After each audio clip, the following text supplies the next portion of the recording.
RSS மோதல் வலுப்பெற்றிருப்பதாகவும் இப்ப யோகியை கொண்டு வர்றதுக்கு அவங்க விருப்பம் இல்ல ஒண்ணு ஓய்க்க போறாங்க. கவனமா இதுதான் கடைசி வாய்ப்பு. இது மோடியுடைய ஏஜென்சி. இந்தியா கூட்டணியில பிரைம் மினிஸ்டர் இல்லைன்ட்டு சொல்லிட்டு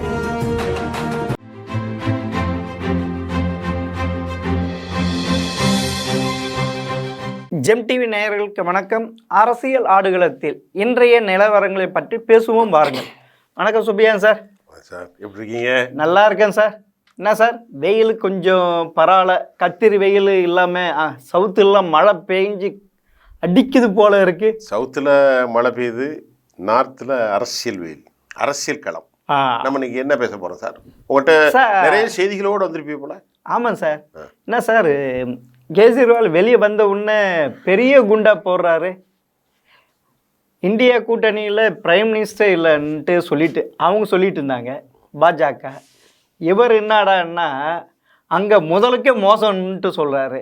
ஏன்னா மோடி 75 வயசு ஆனால் அதுக்கு அப்புறமா அவர் பிரதமராக இருக்க மாட்டார் அப்படின்ட்டு. ஏன்னா மோடிக்கு ஒரு வேவ் இருக்குது, ஆதரவு இருக்குது. கண்டிப்பாக. அதனால் அந்த ஓட்டை குறைக்கணும் இது பண்ணிட்டு ஒரு ட்வீட் பண்ணியிருக்கார் போல இருக்கு. நல்லா வெடிச்சிருக்கு போல இருக்கு. சொல்றீங்க கேஜ்ரிவால். ஆனால் அதில் அது உண்மையிலே இப்போ அதுக்கு பதில் சொல்லக்கூடிய ஒரு சூழல் இப்போ பிஜேபிக்கு ஒரு கடமையாயிற்று. ஆமாம் சார். கொளுத்தி போட்டதுன்னு நம்ம கலோக்கியலாக சொல்லுவோம். ஆமாம். மிஸ்டர் ராமன் அப்படிங்கிறது ஒரு ஆங்கில பத்திரிகையில் ஒரு கட்டுரை எழுதியிருக்காரு. இப்போ உண்மையிலேயே பிஜேபி ஆர்எஸ்எஸ் மோதல் வலுப்பெற்றிருப்பதாகவும் ஆர்எஸ்எஸ்னுடைய ஐடியாலஜியில் மோகன் பகாவத் ஒரு கருத்தை சொல்கிறார். என்ன கருத்துனா, எனக்கு மோடியோட 6 நாள் தான் நான் வயசு மூப்பு, நான் ரிட்டையர்ட் ஆக போகிறேன் என்னுடைய 75 வயதுலன்னு சொல்லியிருக்காரு. அப்படின்னா அது ஒரு செய்தி அவர் சொல்கிறார் சார். அது ஒன்று எங்களுக்கு அப்படி ஒரு பைலாவே இல்லைன்றாங்க சார் பிஜேபி. எங்களுடைய பைலாவே இல்ல. அது எப்படி அதெல்லாம் ஆனா அப்படி பைலா இல்லாதப்ப எப்படி அத்வானி இது பண்ணாரு? எப்படி அத்வானி போனாரு? முரளி ஜோஷி எப்படி போனாரு? இப்போ சுமிதா மகாஜன். ஆமா. ஆனா இப்ப ஆர்எஸ்எஸ் என்ன பயப்படுது அப்படின்னு சொன்னா, இவங்க அந்த தலைமை பொறுப்பில் இருக்கக்கூடிய நாக்பூர்ல உள்ள தலைமையை அந்த சித்தாந்த ரீதியாக அதை அவர்கள் பிஎம்ஓ அலுவலகத்துக்கு மாற்றி விடுவதாகவும் இந்த ஆங்கில கட்டுரை வயர் சுட்டி காட்டுது. அது ஒண்ணு இல்ல இவங்க 2 பேரும் ஆக்குபைட் பண்ணிடுவாங்களே. அதான் நீங்க சொன்னதான். நான் ஒரு பேட்டர்ன் சொன்னீங்க, நீங்க சொல்றது ஒரே கருத்து. அது ஒண்ணு. தலைமைக்கு இனி இவங்க வைக்கிறதா ஆளுங்க வருவாங்க ஆர்எஸ்எஸ் அப்படின்னு சொல்றாங்க. ஆனால் இன்னொன்னு சொல்றாங்க, மோடி 75 வயசுக்கு அப்புறமா இன்னும் 2025 வரைக்கும் தான் அவர் ஜெயிச்ச பிரதமராக இருப்பார். அப்புறமா அமித்ஷா தான்ன்றாங்க. ஆனா அமித்ஷா நான் கிடையாதுன்றாங்க. அது யார் உண்மையை சொல்லுவாங்க? இப்ப மோடி அமித்ஷா கூட்டணி பிரிக்க முடியாத கூட்டணி, இன்பத்திலும் துன்பத்திலும் அப்படிங்கிற மாதிரி ஒரு கூட்டணி. 2002 படுகொலைகள் நடந்துச்சு இல்லையா குஜராத்தில்? அதுல மிகப்பெரிய குற்றவாளிகளாக 2 பேரும் தான் செயல்பட்டாங்க. இவங்களுடைய ஆதரவு இல்லாம அவங்களாம் குற்றவாளிகள் செயல்பட முடியாதுன்ற குறைகள் வைக்கப்பட்ட போது அந்த போர்ட்போலியோவில் 2 பேரும் தான் வந்தாங்க. 2013ஆம் ஆண்டு மோடி வருவதற்கு முன்பு முசஃபராபாத்தில் நடந்த ஜாட் முஸ்லீம் கலவரத்திற்கும் இவரை தான் குற்றம் சாட்டினாங்க. 2020ஆம் ஆண்டு டெல்லியில் நடந்த கலவரத்துக்கும் அமித்ஷாவை தான் குற்றம் சாட்டினாங்க. இப்போ மோடி அமித்ஷா எப்படின்னா உடல்கள் வேறு ஆனால் உள்ளம் ஒன்று. ஆனால் இதைத்தான் ஆர்எஸ்எஸ் ரொம்ப கவனமாக எதிர்க்கிறது. ஆர்எஸ்எஸ் ஏன் எதுக்குதுன்னு சொன்னா, நீங்க சொன்ன மாதிரி யஷ்வந்த் சின்ஹா, அருண் ஷோரி, அத்வானி, சுமிதா மகாஜன், முரளி மனோகர் ஜோஷி போன்ற இன்னும் நிறைய பேரை சொல்லலாம். அது சிவராஜ் சௌகானையும் காலி பண்ணிட்டாங்க. சிவராஜ் சிங் சௌகான், வசுந்தரா எல்லாமே சொல்லிட்டு இப்ப அவங்களுக்கு இடைஞ்சலாக இடையூறாக இருக்கிற ஒரே ஆளு தாக்கூர் இனத்தை சார்ந்த யோகி ஆதித்யநாத். யோகி ஆதித்யநாத்தை நல்ல ஒரு பேச்சாளரா அவர் ஒரு சமூக கொண்டு வர்றதுக்கு ஆர்எஸ்எஸ் விரும்புது. ஆர்எஸ்எஸ் இவங்க 2 பேரையும் அப்படி சைட்லைன் பண்றதுக்கு அங்க விரும்புது. ஆமா, அதுக்கு தான் 75 வயசு இது கம்பல் பண்ணி அந்த யோகி ஆதித்யநாத் கொண்டு வரலான்ட்டு ஆர்எஸ்எஸ் விரும்புது. ஆனால் மோடி இவங்க 2 பேரும் என்ன செய்றாங்க, இவரை எப்படியாவது காலி பண்ணிடணும். யார? இவரை வந்து ஆனால் ஒன்று சிவராஜ் சவுக்கான மாதிரி வசுந்தராஜ் சிந்தியா மாதிரி இவரை பண்ண முடியாது. ஆனால் அதுக்கும் ஒரு இது பண்ணுறாங்க. நாங்கள் வந்து சிவராஜ் சவுகான இப்போ வந்து எலெக்ஷனில் நிற்க வச்சிருக்கோம், பார்லிமெண்ட் எலெக்ஷன். அவர் ஒரு மாநிலத்துடைய முதலமைச்சர். நான் கேட்குறேன் குட்டி கண்ணன்ட்ட கேட்குறேன், மத்திய பிரதேச முதலமைச்சர் யார் சொல்லுங்க? சிவராஜ் சௌகான் சார். இப்போ எங்க சார் இன்னும் கேட்டீங்கன்னா இல்ல சார், யாரு இப்ப யாரு மத்திய பிரதேச? யாருக்கும் தெரியாது. யாரோ யாதோ. ராஜஸ்தான் முதல்வர் யார் சார்? யாருக்கும் தெரியாது. அதே மாதிரி நம்ம ரெண்டு பேரும் அரசியல் திறனாய்வாளர். ஆமா, ஆனா நமக்கே அந்த பேர் வர மாட்டேங்குது. ஆமா, சத்தீஸ்கர். அப்ப சத்தீஸ்கர்ல யாரு? ராமன் சிங் யாரு சார்? ராமன் சிங் எங்க இருந்து எடுத்தாங்க? ஆமா சார், அவர்தான் வந்து ராமன் சிங்க காலி பண்ணிட்டாங்க. சிவராஜ் சிந்தியாவை காலி பண்ணிட்டாங்க. சிவராஜ் சவுகான் 8 வருஷம் வயசு கம்மி. யாரோட? மோடி சார். ஒன்னும் கேட்டீங்கன்னா 10 வருஷம் காலி சார். குஜராத்தும் ரெண்டு பேரும் பிரதமருக்கு போட்டி. ஆஹா, ரெண்டு பேருமே சிஎம் இருக்கிறப்ப தலைவர் இல்ல, மோடியை விட சிவராஜ் சௌகான் நல்லா இது பண்ணாரு. அடுத்த இது வந்து அவர் தான் பிரைம் மினிஸ்டர் கேண்டிடேட்டா வருவாருன்ட்டு அப்படி ஒரு நிலைமை இருந்தது சார். ஆனா அப்படிப்பட்டவருக்கு இன்னைக்கு இப்போ கேக்குறேன், இது எவ்வளவு பெரிய சர்வாதிகாரம்னு எல்லாரும் பேசுறாங்கன்னா, பட்னாவிஸ் ஒரு 6-7 மொழி தெரியும். ஆமா, அவரை அப்படியே காலி பண்ண காரணம் என்ன தெரியுமா? அவர் சித்பவ பிராமணர், RSS சித்பவ பிராமணர். ஆக இவர் வந்தா பெரும் சிக்கல் என்று அவரை அப்படி சைட்லைன் பண்ணிட்டு சிண்டையை கொண்டு வந்துட்டாங்க. இன்னொன்னு சொல்லி முடிச்சுக்கிறேன். இன்னொன்னு யாரை கொண்டு வந்தாங்க? கட்காரி. அற்புதமான தலைவர், நல்ல நிதானமான ஆளு கட்காரி. அதிர்ந்து பேசக்கூடியவர் அல்ல. அவரையும் க்ளோஸ் பண்ணிட்டாங்க. அப்ப நீங்க பாருங்க. ஆனா க்ளோஸ் பண்ணிட்டாங்க இன்னும் இருக்கிறா சார். சார் க்ளோஸ்னா போட்டி இல்லாத ஒரு ஒதுக்கப்பட்டு. இப்ப ராம்தேவ் ஒருத்தர் இருந்தாரு. ராம்தேவ் பாபா ராம்தேவ் இல்ல, ராமதேவ் வந்தார்ல RSS. அவர் இப்ப எங்க இருக்காரு? எங்க இருக்குன்னு தெரியல. இப்ப இருக்கிற 3 பேர் தான் தெரியுது. மோடி, அமித்ஷா, ராஜ்நாத் சிங் மற்றும் யோகி. ஆமா, இந்த தலைமைச் செயலர். அதுல வந்து பியூஷ் கோயல் 2ஆம் மட்டம் 3ஆம் மட்டம் போயிருவாங்க. அப்ப மூத்த தலைவர்கள்ல நட்டா, மோடி, அமித்ஷா, நட்டா, ராஜ்நாத் சிங் அண்ட் யோகி ஆதித்யநாத். இப்ப யோகியை கொண்டு வர்றதுக்கு அவங்க விருப்பம் இல்ல. இதுக்குல சார் அவங்க நேரத்தை சொல்றாங்க, நாங்க தானே அவர் எம்பியா இருந்து தானே நாங்க யூபிக்கு அனுப்பி சிஎம் ஆக்கணும் அப்படின்ட்டு இவங்க சொல்றாங்க. ஒரு வரலாற்று சம்பவத்தை சொல்றாங்க. இல்ல இவங்க சொல்றது யாரு? அமித்ஷாவும் மோடி குரூப் நாங்க தானே அமைச்சர், நாங்க போயிட்டு அவரையே கவுத்துருவோமா? ஒரு விஷயத்த சொல்லிட்டா ஏன்னா இல்ல சார், இப்ப வந்து உத்தரப்பிரதேசில் வந்து யோகி ஆதித்யநாத் நல்லா இது இருக்கு. அவர் பண்ண இதனால்தான் அங்க வந்து 80 தொகுதிகளையாவது பாதியாவது வரத்துக்கு வாய்ப்பு இருக்குன்றாங்க. கரெக்டா சொல்றீங்க. இல்ல, இந்தியா கூட்டணிக்கு வரதுக்கு சான்ஸ் இருக்கு. ஆனா 2019 அகிலேஷ் யாதவும் மாயாவதி கூட்டணி இல்ல இருக்கு. மாயாவதி கூட்டணி வச்சு பெருசா ஒண்ணு முடிச்சிரும். இந்த அதனால அந்த வர்ற ரேஷியோ அப்புறம் பேசுவோம். நம்ம நேயர்களுக்கு என்னன்னா, இப்போ மோடி மீது நம்ம இந்த கதையை பேசணும். மோடி அமித்ஷா விஷயம் தான் பேசிக்கிட்டு இருந்தோம். கொளுத்தி போட்டாருன்னா அந்த கதையை முடிச்சது அவங்களுக்கு புரியும் என்ன ரிசல்ட் சொல்லியிருக்காங்க.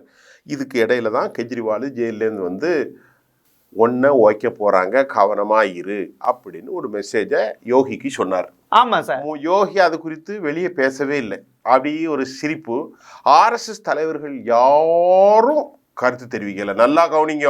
RSS இல்ல, சாரி, பிஜேபி தலைவர்கள் யாராவது கருத்து தெரிவிச்சிருக்காங்களா கெஜ்ரிவால் சொன்னது தப்புன்னு? கீழ மட்டத்துல எல்லாமே சொல்லிட்டு இருக்க. இல்ல அமித்ஷாவும் சொல்லியிருக்காரு,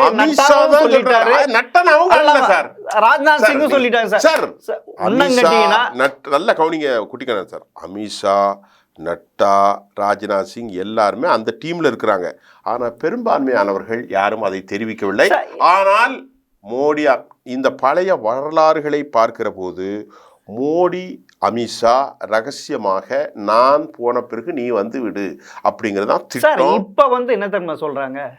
2024 அப்புறமா 2029 யாரு? மோடி தான். 2036 மோடி தான் சொல்றா. யாரு அவங்க சொல்லிட்டு இருக்காங்க? ஆமா, யாரு? நட்டாவும் சொல்றாரு, அமித்ஷாவும் சொல்றாரு. நேத்து என்ன தகவல் அதுதான் சொல்றாங்க. இல்ல இது வந்து எங்களுக்கு அப்படி ஒரு பயிலாவே இல்ல. நேத்து என்ன செய்தி வந்தது தெரியுமா? RSS ஏன் யோகியை கொண்டு வர விரும்புகிறது? நான் சொல்லி முடிச்சிடறேன் நேயர்களுக்காக. 29ல் ஒருவேளை இந்த முறை பிஜேபி ஜெயித்தால் 29ல் ஜெயிக்க முடியாது. ஆமாம் சார். ஆகவே இதுதான் கடைசி வாய்ப்பு. இதில் யோகியை கண்டிப்பாக கொண்டு வந்து விட்டால் தான் நம்முடைய ஏனைய திட்டங்களை நிறைவேற்றுவதற்கும் 2025ஆம் ஆண்டு ஆர்எஸ்எஸ்னுடைய நூற்றாண்டு விழாவை சிறப்பாக கொண்டாடுவதற்கும் நல்ல முறையில் இருக்கணும். ஆகவே மோடியை செப்டம்பர் மாதத்தில் நீங்கள் வீட்டுக்கு போங்கள் என்று அனுப்பிவிட்டு அந்த இடத்தில் யோகியை கொண்டு வந்து விடலாம், அல்லது யோகியை முதலாக கொண்டு விடலாம் என்று ஆர்எஸ்எஸ். எந்த செப்டம்பர் 2025 செப்டம்பர்ல இதுன்ட்டு 25 செப்டம்பர்ல தான் இவருக்கு 75 வயசு முடியுது. ஆமா, ஆனா அப்படி அவர் விலகலானா பிஜேபிக்குள்ள ஒரு கலவரம் நடக்கிறதுக்கான வாய்ப்பு இருக்கு. கலவரம் வரப்போகுது, அதை நம்ம பேச போறோம். அடுத்த செய்தியில இருக்கு, சொல்லுங்க சார்.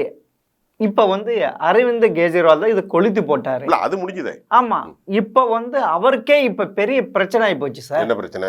இது இடி அந்த புதிய மதுபான கொள்கை இதுல சார் அது இருங்க சார் அதுல இவர் வாங்கியிருக்காரு அப்படின்ட்டு அவர் மேல குற்றச்சாட்டும், அதே மாதிரி அந்த கட்சி மேலேயும் குற்றச்சாட்டு வச்சிருக்காங்க. இது வச்சு பார்க்குறப்ப அவரையும் முடுக்கலாம், கட்சியும் முடுக்கலாம், அவங்க சொத்தையும் முடுக்கலாம் சார். அப்படிக்கு ஒரு நிலைமைக்கு ஈடி கொண்டு வந்து வச்சுருக்காங்க சார்.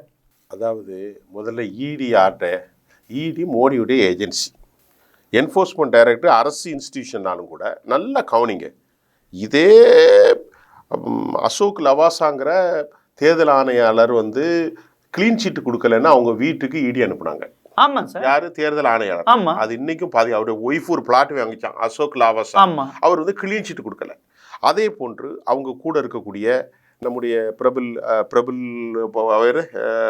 ஏவியேஷன் மினிஸ்டர் அந்த பிரபுல் பட்டேல், அப்புறமா நம்ம அசோக் அவரு, அஜித் பவார், இப்படி எல்லாருமே, ஹிமந்த் பிஸ்வா சர்மா வரைக்கும் எல்லாருமே ஊழல் தான். யார் மேலேயாவது போகுதா? போகாது. ஆகவே இதுல ஒண்ணு மட்டும் சொல்லுவோம், கழுத்துல கத்தி தொங்கிட்டு இருக்கிறது யாருக்குன்னா யாருக்கும் இல்லை. இந்தியா கூட்டணியில மிகப்பெரிய சிக்கலை சந்திக்க போறது அரவிந்த் கெஜ்ரிவால். ஆமா சார். எப்படின்னா 4ஆம் தேதி ரிசல்ட் மாறி இந்தியா கூட்டணி ஒருவேளை ஹங் பார்லிமெண்ட் மற்றவங்களுக்கு வேலை வந்தா இவங்க தப்பிடுவாங்க. இல்ல 300 சீட்ல பிஜேபி வந்தா அரவிந்த் கெஜ்ரிவால் அஸ்தமனம். இல்ல, அவருடைய கட்சியும் அஸ்தமனம், அவர் சொத்தையும் எல்லாமே போட்டு பக்கா. அதனால ஆனா இது இப்போ இதே மோடி தான் அம்பானி அதானியும் டிராக்டர்ல காங்கிரஸுக்கு பணம் போச்சு என்னாங்க. ஆமா, நீ இடி அனுப்ப வேண்டியதான்னு கேட்டாங்க. யார்? காங்கிரஸ், ராகுல் காந்தி. என்ன சொல்றா தெரியுமா? நான் ஆட்சியில் இருந்த நேரத்தில் அம்பானி அதானிக்கு சலுகை பண்ணணும், என்ன தூக்கில போடுங்க. காபந்து அரசு தான், நாங்க எப்படி அனுப்ப முடியும்? 2020 நாங்க எலெக்ஷன் முடிஞ்சு நாங்க வந்த பிறகு அனுப்புறமா இல்லைன்னு சொல்லியிருக்காங்க. அதனால அடுத்து முக்கியமாக பேச போகிறது நம்ம தமிழ்நாட்டில் செந்தில் பாலாஜியுடைய விஷயம் கிடக்கு. நீங்கள் இடி சொன்னதுனால நான் அதை பேசிட்டாகணும். செந்தில் பாலாஜிக்கு இந்த வழக்கை விசாரிக்கிற ஜூலை மாதமா ஆர்டர் கொடுத்தாங்க. ஜூன் 10ஆம் தேதி.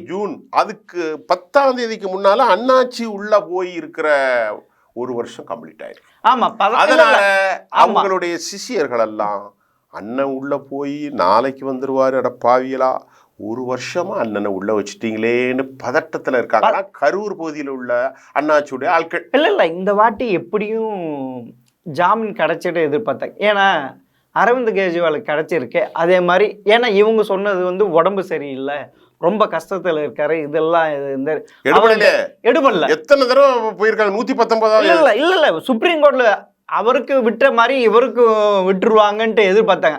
கடைசியில் ஹேமந்த் பிஸ்வாஸ் இவர் கிடைக்கலையே. ஏன்னா சோரனுக்கு இப்போ சம்மர் வெக்கேஷன் சார். உச்ச நீதிமன்றம் லீவு, அதுக்குள்ள பெயில் வாங்கி வெளியே வந்துடலான்ட்டு பார்த்தாங்க. இப்போ கடைசியில் ஒரு வருஷம் ஆயிருந்து. ஆனால் ஒன்று திருப்பியும் பிஜேபி வந்தா அவர் உள்ளதாங்க இருக்கணும். மணிஷ் சிசோடியா மாதிரி பிஜேபி அவ்வளவு பேரும் காலின்னு சொல்லுங்க. செந்தில் பாலாஜி மட்டும் சொல்லாங்க சார். எடப்பாடிக்கு வேட்டு, இவருக்கு ஸ்டாலினுக்கு வேட்டு. அதுக்கு தான் இப்பயே எதுவுமே பேசாம இருக்கிறாரு. எல்லாரும் நைட்டு தூங்க மாட்டாங்க. யாரு?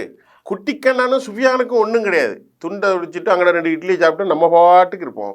அவ்வளோ பேரும் பதட்டமாக இருப்பான். நீங்கள் இப்போ சொன்னீங்கல்ல, ஆமாம், என்னது திருப்பியும் பாஜக ஆட்சிக்கு வந்தா எடப்பாடிக்கும் ஸ்டாலினுக்கு வெட்டு சார், அண்ணாமலைக்கே வேட்டு வரும் போல இருக்கு சார்.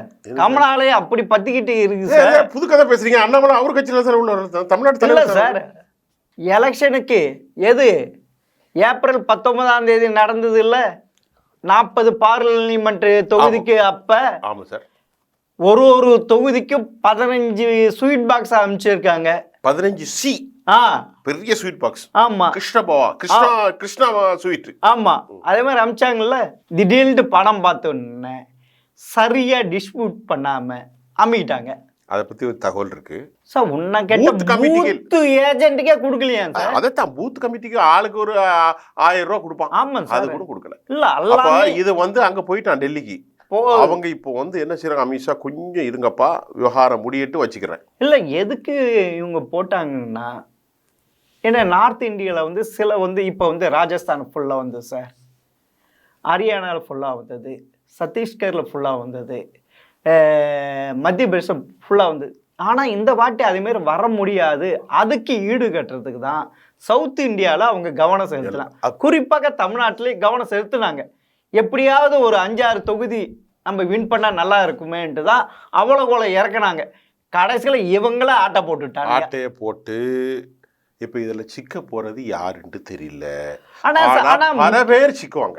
ஆனால் பல பேர் சிக்குவாங்க. அதில் ஒரு முக்கியமான விவகாரம் என்னன்னா, கருணாகராஜன்ல இவர் நம்ம நயினார் நாகேந்திரன் எல்லாருக்கும் தான் கிருஷ்ணா ஸ்வீட் பாக்ஸ் போச்சு. ஆமா, எனக்கு மட்டும் போன மாதிரி என்ன காட்டி கொடுத்துட்டியப்பா அப்படின்னு தலைவருக்கு மேல கடும் கோபத்தில் இருக்கிற செய்தி வந்திருக்கு.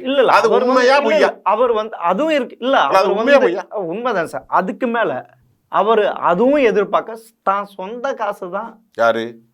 நயினார் வசதியான நல்லா இருந்தது. ஆனா அது போட்டு கொடுத்தது மலை தான்ன்றாங்க. மலை.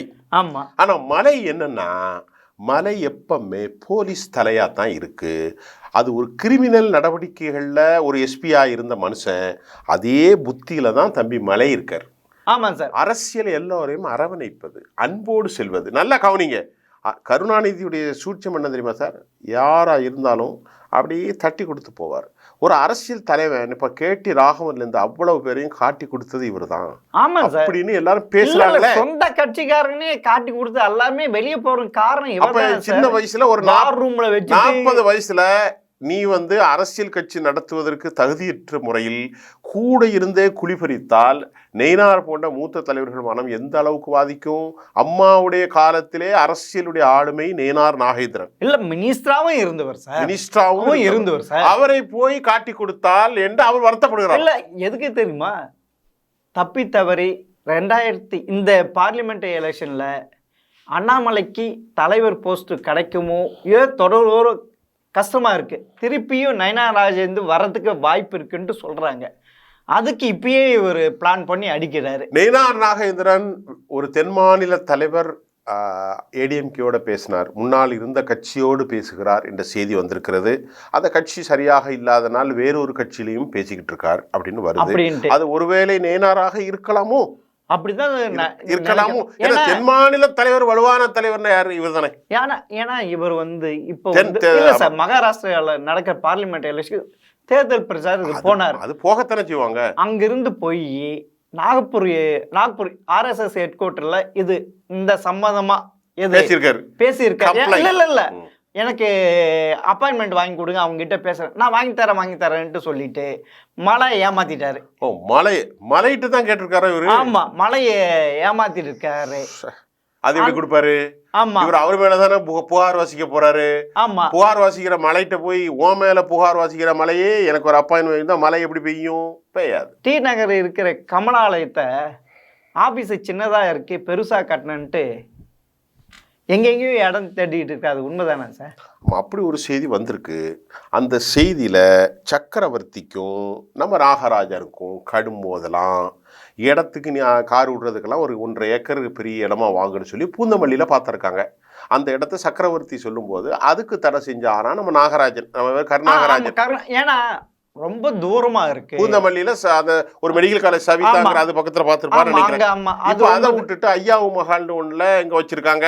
அது நம்ம மீசக்காரர் இருக்காரு இல்லையா, RSS மீசக்காரர் அண்ணாச்சி, அவர் பேர் என்னது, உள்ள கேசவ விநாயகம், அவரு வரைக்கும் பஞ்சாயத்து போய் தற்காலிகமாக காரியாலயத்தை ஐயாவு மஹால்ல அமைஞ்சிக்கரையில வச்சு முடிச்சுட்டாங்க.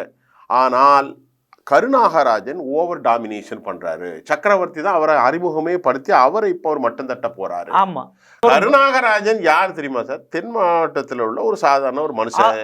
அவர் அண்ணாச்சி வியாபாரம் பண்ணக்கூடிய ஆளு. சமத்துவ மக்கள் கட்சியில அவர் ஒரு பிரிவா இருந்தாரு. இங்க அவருக்கு RSSனா என்னன்னு தெரியுமா? RSS தத்துவம் என்ன தெரியுமா? கோல்வார்கரை பத்தி தெரியுமா? சாவர்கரை பத்தி தெரியுமா? ஷியாம் பிரசாத் முகர்ஜி பத்தி தெரியுமா? அல்லது ஹெட்கேவரை பத்தி தெரியுமா? அல்லது திலகரை பத்தி தெரியுமா? அல்ல யாரை பத்தி அவருக்கு தெரியும்? கேளுங்க, அந்த தத்துவம் என்னப்பான்னு கேளுங்க. அந்த தத்துவத்தை கேளு. நீங்க கருணாகராஜ் இந்த நம்ம தம்பி உதயநிதி இருக்கார்ல, இவரை கூப்பிட்டு அயோத்திதாச பண்டிதன்னா யாரு, நீதி கட்சினா யாரு, ஜஸ்டிஸ் பார்ட்டினா யாரு, எப்படி சமூக நீதி வந்தது சொல்லுங்க தம்பி. சார் அவரும் இப்ப மாவட்டந்தோறும் விசிட் போயிட்டு இருக்காரு போல இருக்கு. அவர் போவார் சார்.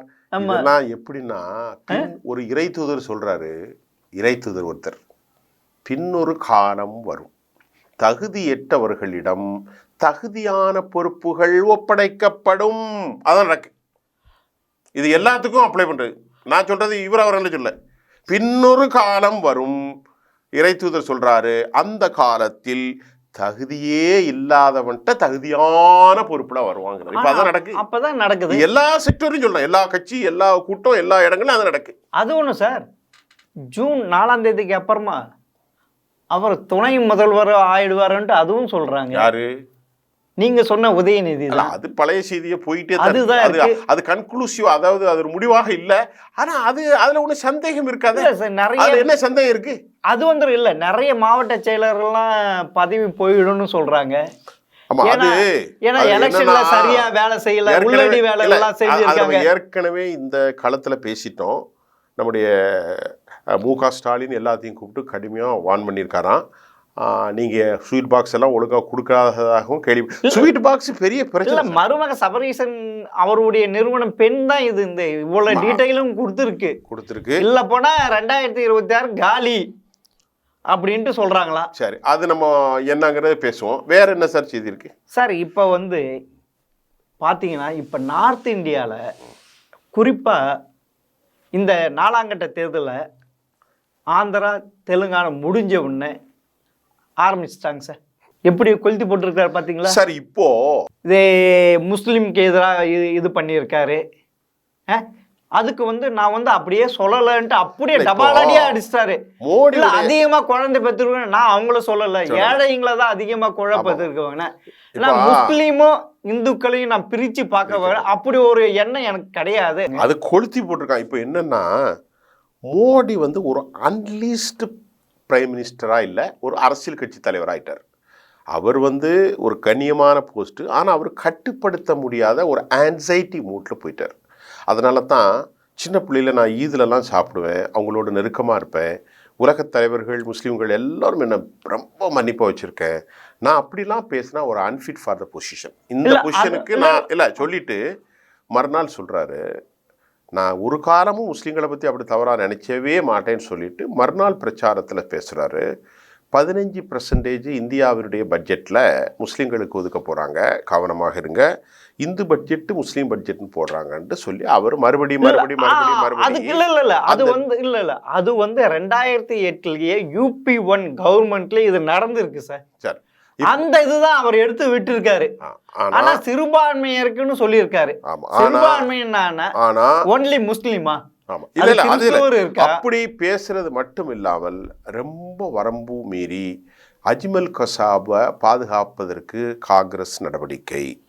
அது மட்டும் இல்லாம மணிசங்கர் ஐயர் பாகிஸ்தான் கூட நல்ல உறவோடு இருக்கணும். ஏன்னா அவங்க கிட்ட அணுகுண்டு இருக்கு, நம்ம கிட்ட போட்டா அது இப்போ முதல்ல ரொம்ப நாளைக்கு முன்னாடி பேச திருப்பி ஆரம்பிச்சிட்டானுங்க. ஆக இப்படி மோடி பேசுறதுக்கு என்ன காரணம்னு அரசியல் வித்தகர்கள் சொல்றாங்கன்னா, 2014 காங்கிரஸ் கட்சியினுடைய ஊழல், சப்கா சாத், சப்கா விகாஸ், சப்கா விஸ்வாஸ், வளர்ச்சி அரசியல், இன்க்ளூசிவ்னஸ், அது மட்டும் இல்லாமல் எல்லோரையும் இணைந்த ஒரு அரசியல் குஜராத் மாடலை சொன்னாங்க. ஒன்று, அதில் வெற்றி பெற்றார்.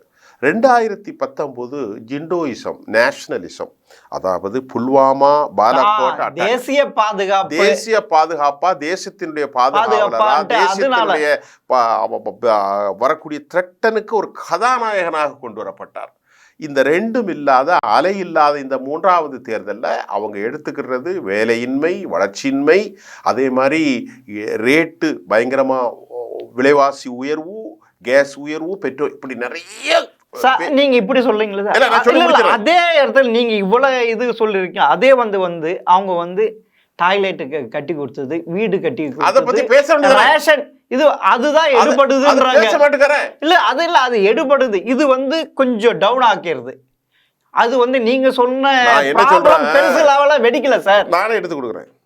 ஜல்சக்தி திட்டம், முத்ரா யோஜனா, ஜன்தன் வங்கி, ஆமா சார், ஆயுஷ்மான் பாரத், ஆமா சார், கொரோனாவுக்கு ஊசி போட்டது, ஆமா சார், வீடு கட்டி கொடுத்தது, இப்படி நிறைய விஷயம் இருக்கு. அதெல்லாம் பத்தி பேசாம அவன் குழந்தை பெறுவான், தாலியை பிச்சு கொடுப்பான், 2 எருமை மாட்டில் 1 எருமை மாட்டை கொடுப்பான், தனி பட்ஜெட்டு போடுவான். இப்படியெல்லாம் பேசுறதுக்கு என்ன காரணம்? அரசியல் சொல்றாங்க. முதலில் நடந்த வளர்ச்சி 2014, 2019 இருந்தக்கூடிய புல்வாமா தேசியம் இல்லாமல் அவருக்கு இப்போ பேச எந்த டாபிக்கும் இல்லாததாகத்தான் ப்ரோவோக் பண்றாங்க மக்களை என்று பேசப்படுகிறது. நீங்க சொல்றீங்களே, அதாவது இந்தியா கூட்டணி தேர்தல் அறிக்கை வச்சு பேசுறதுக்குன்னு சொல்லிட்டு இருக்கீங்க. எப்பயுமே பாஜக தேர்தல் அறிக்கை பெருசா எடுத்துக்கிறது கிடையாது சார். 2014 ஃபர்ஸ்ட் போல் முடிஞ்ச பிறகுதான் அவங்க தேர்தல் அறிக்கையை விட்டாங்க. சரி, இந்த வாட்டியாவது இப்ப இதுதான் இப்ப போய்கிட்டு இருக்கு. ஆமா சார், இதுக்கு மேல இன்னும் 3 பேஸ் இருக்கு, 3 பேஸ் இருக்கு. எல்லாம் பிஜேபி 164 தொகுதிகள் எஞ்சி இருக்கிறது குட்டிகரண. அது பிஜேபி உடைய கோட்டைங்க. அதனால திருப்பியும் இந்த இந்துத்துவாவை கையில் எடுத்து முடிஞ்ச வரைக்கும் எவ்வளவு 1 வரைக்கும் பேச போறாரு. இல்ல, எந்த அலையும் இல்ல, இப்ப எந்த அலையும் இல்ல. அதனால இந்தியா கூட்டணி எங்களுக்கு ஃபேவரபிளா வரும்னு சொல்றாங்க. பாஜக எங்களுக்கு ஃபேவரபிளா பேசிட்டு இருக்காங்க. சொல்ல முடியாது. அதனால சொல்ல முடியாது. இப்ப நம்ம அதை வெயிட் பண்ணி பார்ப்போம். ஆமா சார். சரி சார், திருப்பியும் மற்றொரு நிகழ்ச்சியில இதை விட பரபரப்பான செய்தியோடு நம்ம சந்திப்பிக்கலாம். வணக்கம் சார். நன்றி.